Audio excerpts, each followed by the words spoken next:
Estou lendo o dicionário Vini a partir da letra N. Letra N, primeira palavra é nação. Nação no hebraico é goi. Goi. Nação, povo, gentil. Nação, vírgula, povo, vírgula, gentil. Fora da Bíblia, este substantivo aparece somente nos textos de Mari Acadiano e talvez no fenício púnico. Esta palavra ocorre por volta de 56 vezes e em todos os períodos do hebraico bíblico. O termo goi diz respeito a um povo ou nação, normalmente com implicações de unidade, identidade territorial ou governativa. Esta ênfase está nas fórmulas de promessa nas quais Deus prometeu tornar alguém uma nação grande, poderosa e numerosa. Gênesis 12, 2. Certamente estes adjetivos descreviam as características futuras dos descendentes do indivíduo em comparação com os outros povos. Números 14, 12. Assim, goi representa um grupo de indivíduos que são considerados como uma unidade em relação à origem, língua, terra, jurisprudência e governo. Este significado está em Gênesis 10, 5, primeira ocorrência. Por estes foram repartidas as ilhas das nações nas suas terras, cada qual segundo a sua língua, segundo as suas famílias entre as suas nações. Deuteronômio 4, 6. Não lida com a identidade política e nacional, mas com a unidade religiosa, sua sabedoria, perspicácia, jurisprudência justa e, sobretudo, com sua proximidade a Deus. Guardai-os, pois, e fazei-os, porque esta será a vossa sabedoria e vosso entendimento perante os olhos dos povos que ouvirão todos estes estatutos e dirão: só este grande povo é gente sábia e inteligente. Certamente tudo isso está em vista como resultado da eleição divina. Deuteronômio 4:32.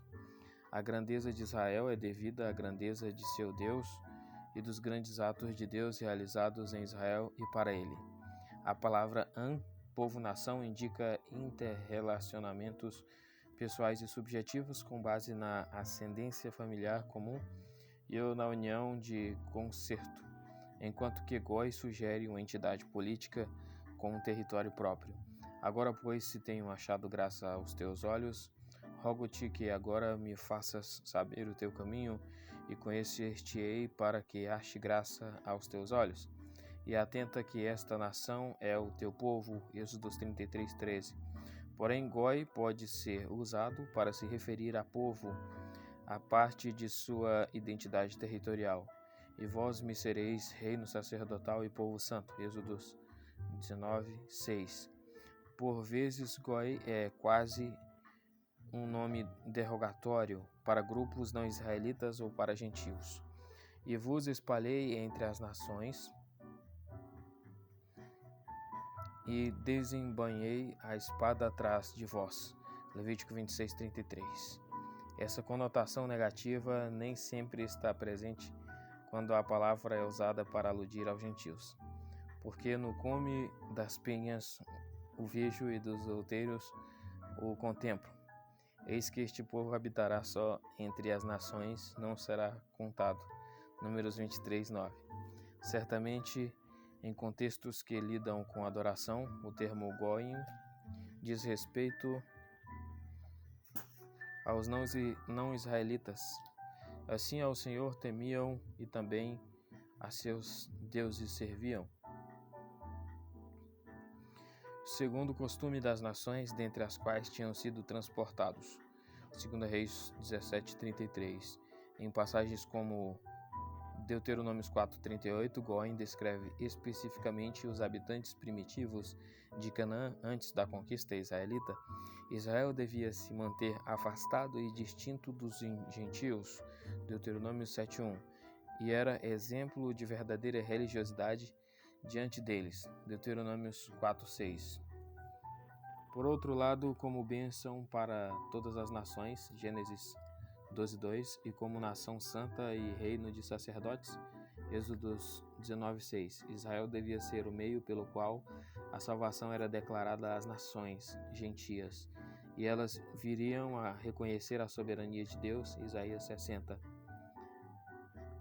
Assim o Messias é a luz das nações, Isaías 49:6. A palavra não, ela é ain, no hebraico ain. Nenhum, não, nada, senão, nem. Os cognatos desta palavra aparecem no acadiano, garítico e fenício púnico. A palavra ocorre 789 vezes no hebraico bíblico e em todos os períodos. O termo ain pode ser usado sozinho, sem sufixos e não numa cadeia de construção. Quando usada assim, a palavra significa inexistência. Este é seu uso e significado em Gênesis 2:5, primeira ocorrência. E não havia homem para lavrar a terra, precedido pela partícula im. A palavra significa não. Está o Senhor no meio de nós, ou não. Êxodo 17:7. Em Gênesis 30:1, esta construção significa senão. Em outros contextos, a palavra significa nada. O tempo da minha vida é como nada diante de ti, Salmos 39:5. No estado construto, ain tem o mesmo significado básico. Em certa acepção especial, a palavra é virtualmente um predicado, que significa não há ou não temos, Números 14:42 e Gênesis 31:50. Em vários contextos, a palavra significa sem. Onde não há sem conselho, os projetos saem vãos, Provérbios 15:22. Precedido pela preposição min, ain quer dizer porque, Jeremias 7:32. Em outro lugar, a palavra expressa negação simples. Tem ouvidos, mas não ouvem, não há respiro algum na sua boca, Salmo 135:17. Com um pronome sufixado, ain nega a existência de alguém ou algo assim representado. Com um pronome sufixado, ele, a palavra quer dizer ele já não era. E andou Enoque com Deus e não se viu mais, e já não era porquanto Deus para si o tomou. Gênesis 5:24. Este termo deve ser distinguido de outro ain, que significa de onde ou donde. Nariz, a palavra nariz, no hebraico é af. Nariz, narinas, face, ira, raiva. Esta palavra semítica geral tem cognatos no acadiano, o garítico, o fenício, o aramaico e árabe. Aparece em todos os períodos do hebraico bíblico e por volta de 177 vezes. O significado fundamental da palavra é nariz. Como parte literal do corpo, o termo af traz este significado no singular, enquanto que o dual se refere às narinas pelas quais o ar entra e sai. E formou o Senhor Deus o homem do pó da terra e soprou em seus narizes o fôlego da vida. Gênesis 2:7, primeira ocorrência bíblica. Em outros contextos, af no dual representa a face inteira. Deus amaldiçoou Adão declarando: no suor do teu rosto comerás o teu pão, até que te tornes a terra. Gênesis 3:19. Esta ênfase aparece com a expressão colocar o rosto no chão, e os irmãos de José inclinaram-se ante ele com a face na terra. Gênesis 42:6. As palavras extensão do rosto ou narinas constituem um idiotismo, quer dizer, aqui está idiotismo. Eu acho que essa palavra está errada. Constitui um idiotismo que significa longanimidade ou vagaroso em cirar. É usado para se referir a Deus e ao homem Jeová, o Senhor, Deus misericordioso e piedoso, tardio em irar e grande em beneficência e verdade. Êxodos 34:6. O idiomatismo, tá vendo aqui? É idiomatismo. Então lá onde está idiotismo, acho que está errado a palavra. É idiomatismo, né? O idiomatismo contrário significa rápido em cirar. Tem o significado literal de curto de rosto, narinas. Implica um semblante imutável, uma disposição caprichosa. Provérbios 14:17 usa este idiomatismo com ênfase em um pouco mais forte. O que presto se irá fará doidices, e o homem de más imaginações será aborrecido. A precisão desta tradução é apoiada pelo paralelismo da expressão e o homem de más imaginações. Claro que af af tem de significar algo mal aos olhos de Deus. Por fim, a forma dual pode significar ira só em 4 passagens, porque o espremer do leite produz manteiga, e o espremer do nariz produz sangue, e o espremer da ira produz contenda. Provérbios 30:33. Êxodos 15:8. A forma singular significa nariz em torno de 25 vezes. Em Números 11, 19 e 20, a palavra representa o nariz humano. Vós, Israel, comereis a carne que Deus proverá em um mês inteiro, até vos sair pelos narizes, até que vos enfastieis. Isaías 2:22 deixa claro que a palavra representa o lugar onde está a respiração. Afastai-vos, pois, do homem cujo fôlego está no seu nariz. Talvez a tradução de tais passagens seja aceitável. A primeira passagem se refere aos 2 buracos ou narinas, enquanto que a segunda passagem parece dizer respeito a toda a parte frontal das passagens nasais, onde a pessoa está ciente de que a respiração está ocorrendo. Esta palavra é usada para aludir à estrutura protuberante do rosto.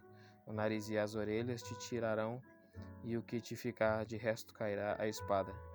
Ezequiel 23:25 e Cantares 7:4. O termo af também é aplicado ao nariz de animais.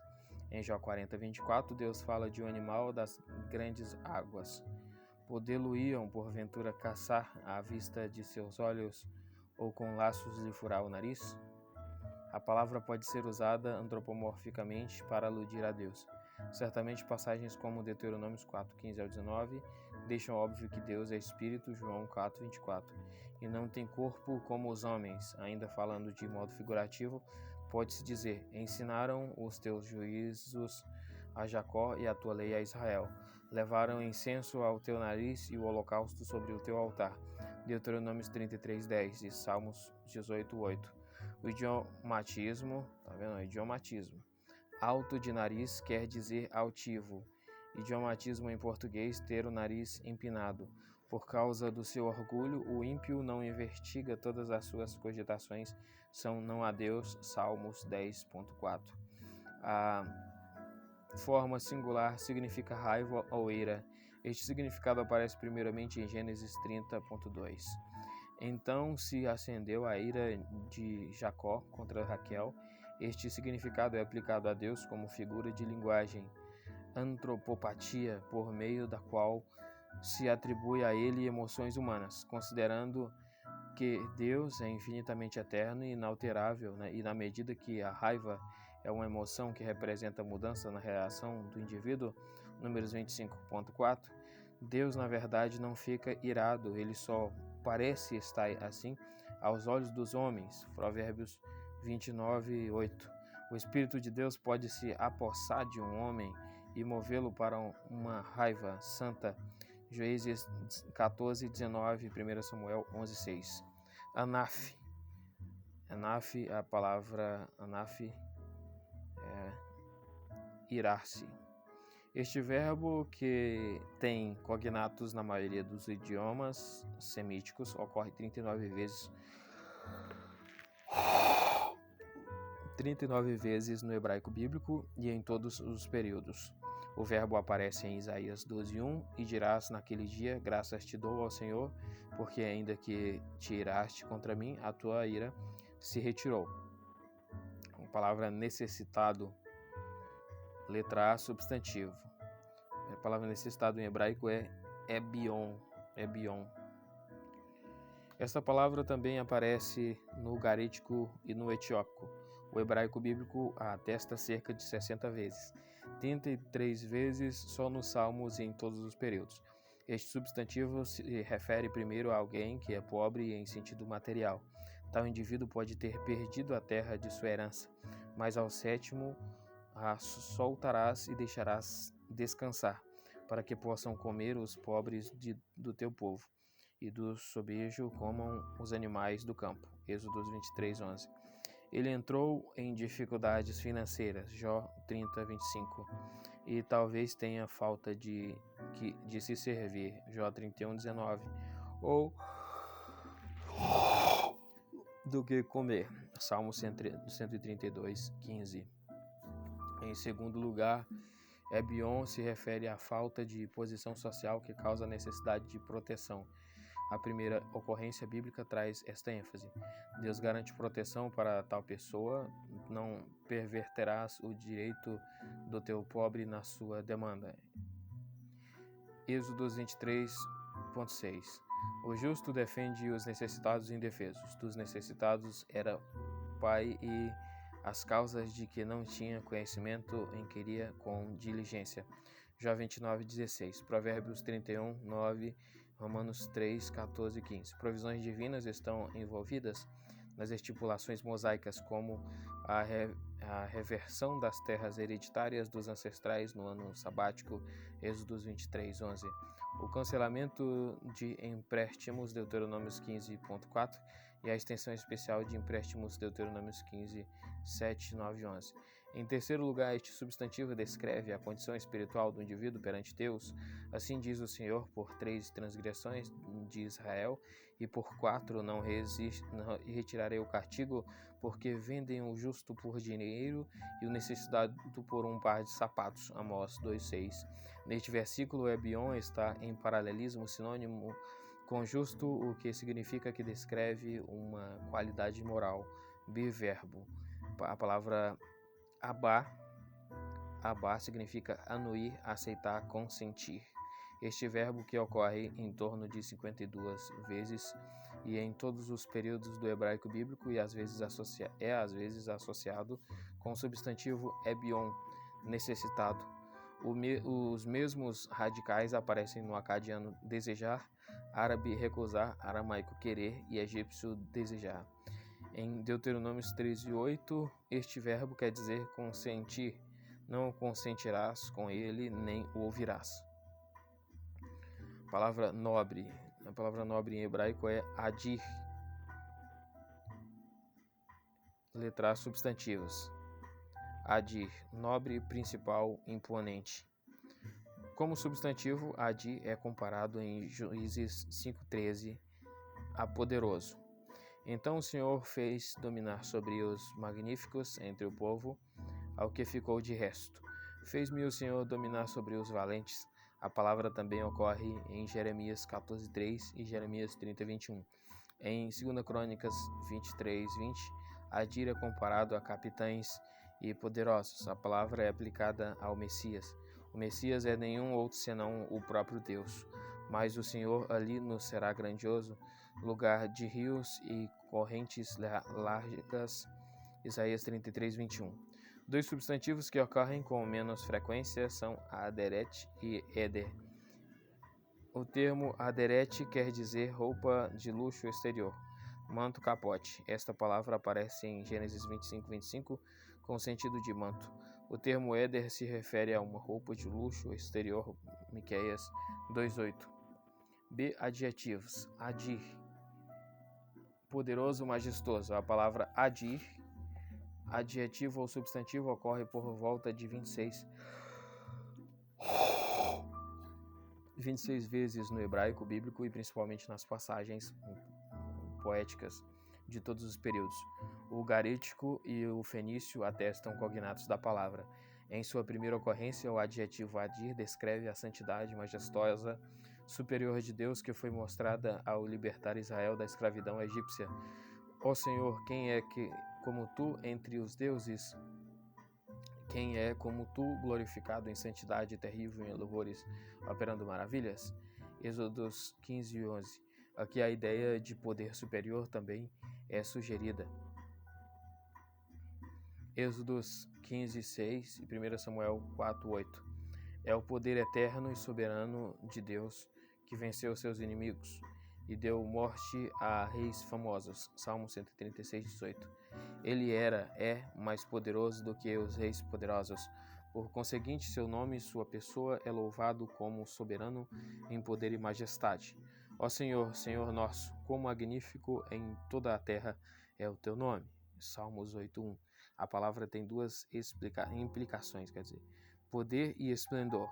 Só Deus é o Senhor, exerce adir sobre os oceanos, Salmos 93.4, e as montanhas, Salmo 76.4. Deus também exalta outras coisas, ele as torna majestosas. A exaltação de Israel é descrita na figura de um cedro, Ezequiel 17.23. Dois outros adjetivos estão relacionados com esta palavra. O termo aderete, usado como adjetivo, é substantivo e substantivo ocorre 12 vezes. Em Ezequiel 17:8, a palavra implica nobre ou majestoso. Numa boa terra, à borda de duas águas, estava ela plantada, para que fosse videira excelente, aderete.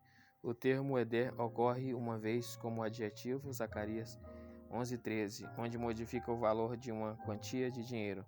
Ser verbo, adar, ser majestoso. A palavra adar em hebraico é ser majestoso.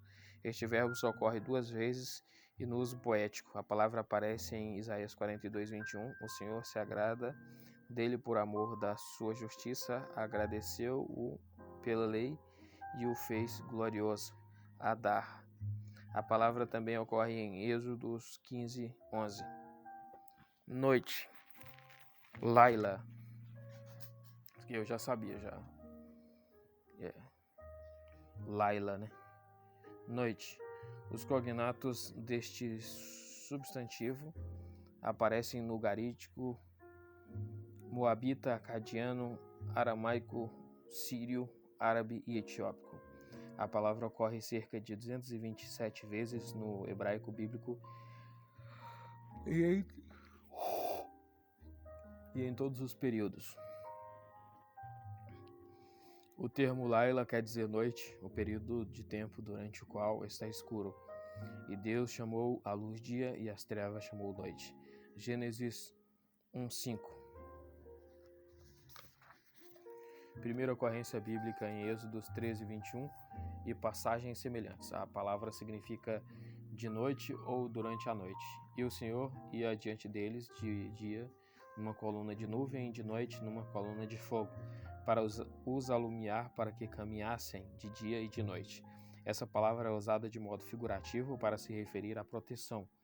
Toma conselho, executa o juízo e põe a tua sombra no pino do meio-dia, como a noite esconde os desterrados e não descubras traias os vagueantes. No caso, não descubras em parênteses traias, né? No caso, não traias os vagueantes, ou não descubras os vagueantes.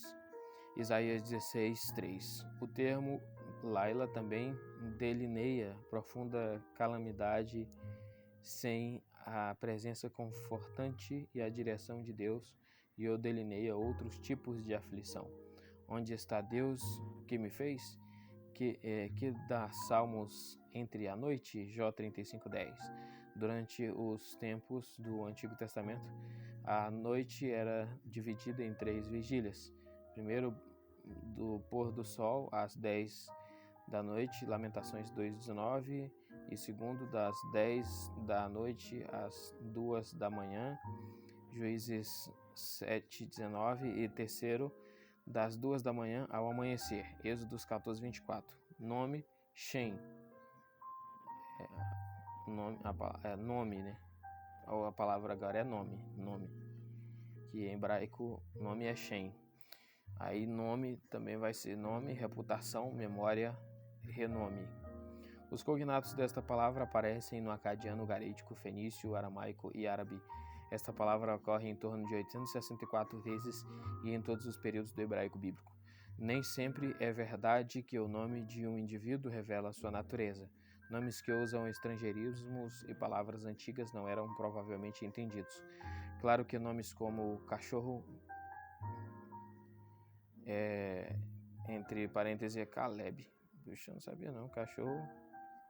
Cachorro é Caleb. E a abelha é Débora. Entre parênteses é Débora. Puxa vida. Não era indicativo das pessoas que os tinham. Talvez alguns nomes denotassem uma única característica decisiva do seu portador. Em outros casos, um nome lembra um acontecimento sofrido ou um estado de espírito que os pais, ou um deles, experimentavam ou logo antes do nascimento da criança e ou na ocasião de lhe dar um nome. Outros nomes fazem uma declaração sobre o indivíduo. Este sentido de nome como identificação aparece em Gênesis 2:19, uma ocorrência primitiva desta palavra. E tudo o que Adão chamou a toda alma vivente, isso foi o seu nome. Por outro lado, os nomes pelos quais Deus se revelou, Adonai, Elohim, refletem algo de sua pessoa e obra. O termo Shem é sinônimo de reputação ou fama. E disseram: Eia, edifiquemos nós uma cidade e uma torre, cujo cume toque os céus, e a façamos um nome, para que não sejamos espalhados sobre a face de toda a terra. Gênesis 11:4. Dar um nome a alguém é torná-lo famoso. E quem há como o teu povo, como Israel, gente única na terra, a quem Deus foi resgatar para seu povo?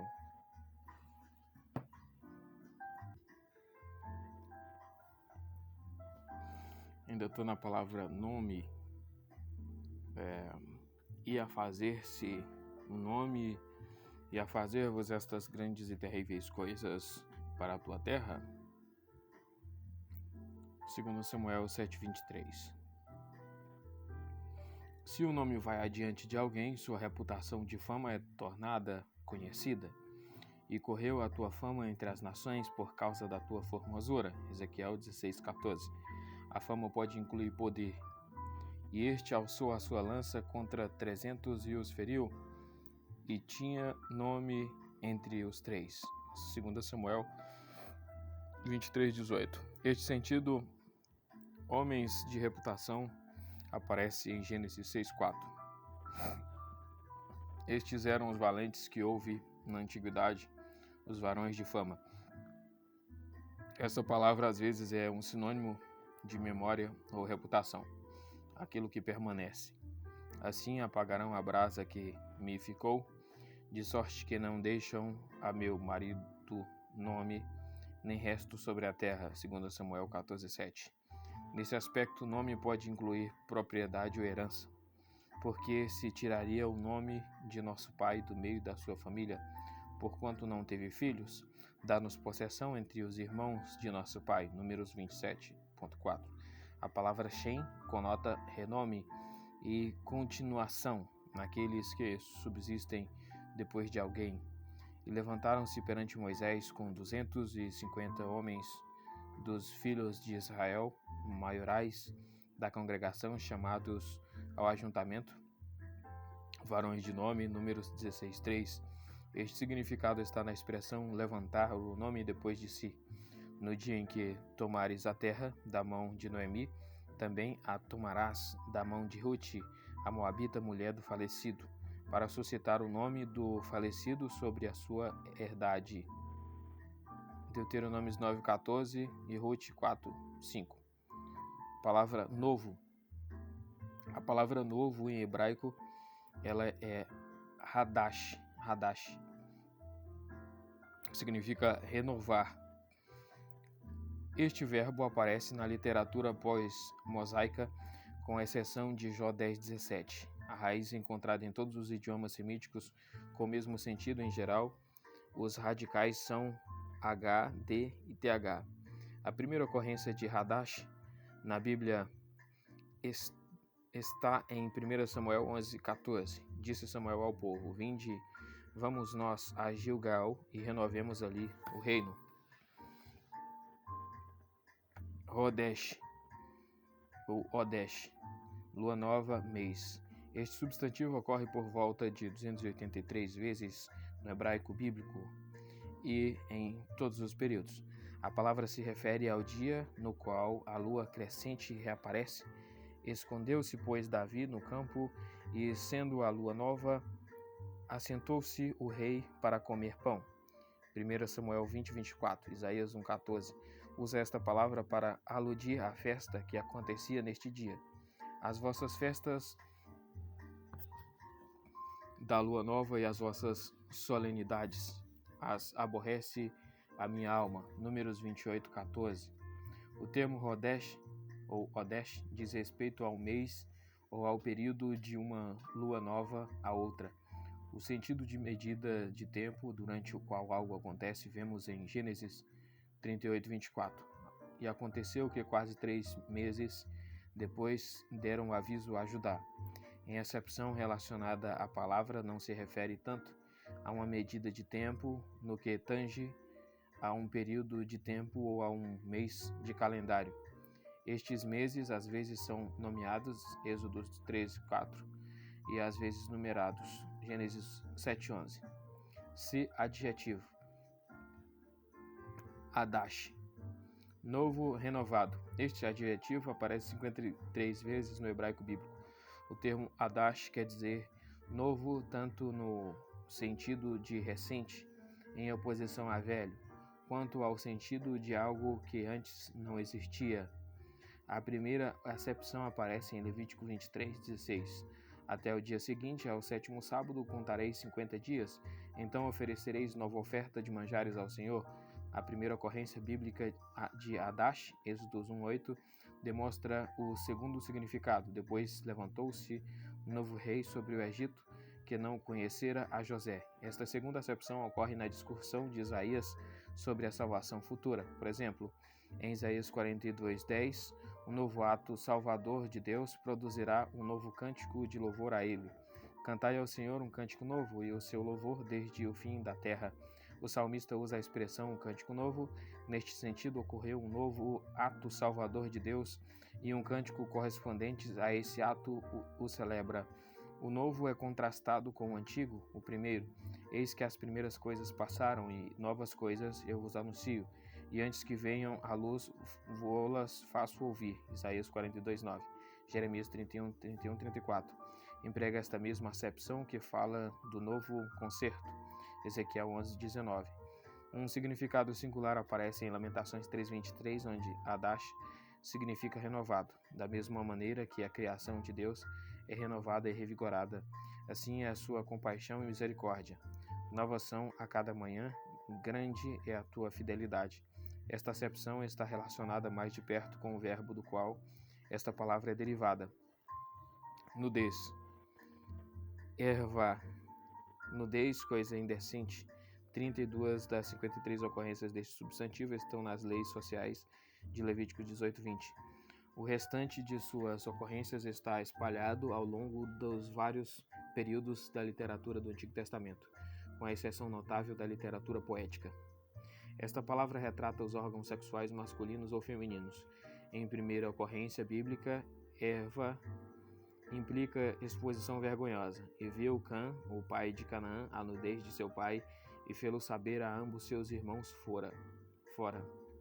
Então tomaram Sem e Jafé uma capa, puseram-na sobre ambos os seus ombros, e indo virados para trás, cobriram a nudez do seu pai, e os seus rostos eram virados de maneira que não viram a nudez de seu pai. Gênesis 9, 22 e 23. Esta palavra é usada para aludir à nudez feminina, os órgãos sexuais expostos, e é símbolo de vergonha. Em Lamentações 1:8. A Jerusalém saqueada e devastada é retratada como mulher cuja nudez está exposta. Descobrir a nudez de alguém é eufemismo frequente para coabitação.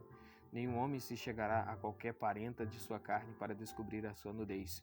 Eu sou o Senhor, Levítico 18:6.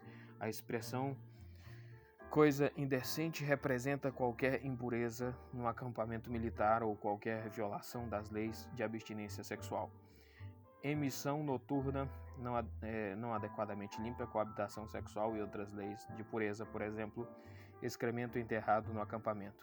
Porquanto o Senhor teu Deus anda no meio do teu arraial para te livrar e entregar os teus inimigos diante de ti, pelo qual o teu arraial será santo, para que ele não veja coisa feia, literalmente uma matéria de coisa indecente. Em ti se torne atrás de ti, Deuteronômio 23:14.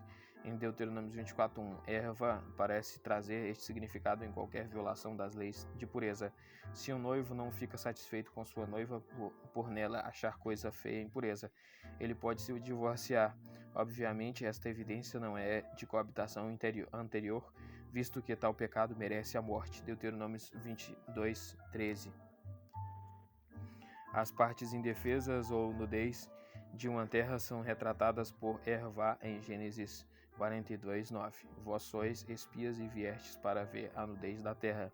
Outros substantivos relacionados com esta palavra aparecem com menos frequência. O termo ma'ar, que se refere à nudez sexual, ocorre em sentido figurativo em Naum 3:5. A palavra Heron ocorre como substantivo abstrato em várias ocasiões. Esta palavra representa a ideia mais geral de ficar sem roupa, sem necessariamente sugerir infâmia. Significa o estado de estar despido, em Ezequiel 16:7.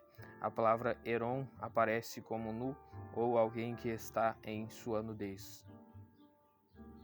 Dois substantivos, ta'ar, morar, têm um significado diferente. O termo ta'ar, que ocorre 13 vezes, quer dizer lâmina, número 6:5, ou faca para afiar os lápis dos escribas, Jeremias 36:23. O significado da palavra como bainha de espada, 1 Samuel 17:51, tem um cognato no garítico. O termo morar também quer dizer lâmina, 1 Samuel 1:11. Aron ou Aron, nu, esta palavra ocorre, o significado nu, né? Nu. É Aron, no hebraico Aron. Esta palavra ocorre 16 vezes, a primeira ocorrência está em Gênesis 2:25, e ambos estavam nus, o homem e a sua mulher, e não se envergonhavam. Outro adjetivo encontrado 6 vezes na poesia bíblica é eriá. Parece ser grafia variante de ervá. Uma ocorrência está em Ezequiel 16:22, quando tu estavas nua e descoberta. Letra C, verbo. Ará. Derramar-se, desnudar, destruir, espalhar-se. Este verbo, que aparece 14 vezes no hebraico bíblico, quando tem cognatos no acadiano, fenício, egípcio e siríaco. A palavra significa derramar-se em Isaías 32:15, até que se derrame após nós. É sobre nós o Espírito lá do alto, em Levíticos 20:19. O verbo implica desnudar. A palavra ará é usada em Isaías 3:17, no sentido de destruir. Portanto, o Senhor fará tinhosa a cabeça das filhas de Sião, e o Senhor porá a descoberto a sua nudez. No Salmo 37:35, a palavra significa espalhar-se. Agora a palavra numerar, letra A, verbo. A palavra numerar em hebraico é safar, safar. Isso significa numerar, contar, proclamar, declarar. A relação deste verbo com verbos semelhantes em outros idiomas é muito debatida, mas ocorre no garídico etiópico e antigo árabe do sul, atestado em todos os períodos do hebraico bíblico. A palavra ocorre cerca de 110 vezes na forma verbal básica. Este verbo significa numerar ou contar. Este significado está em sua primeira ocorrência bíblica, Gênesis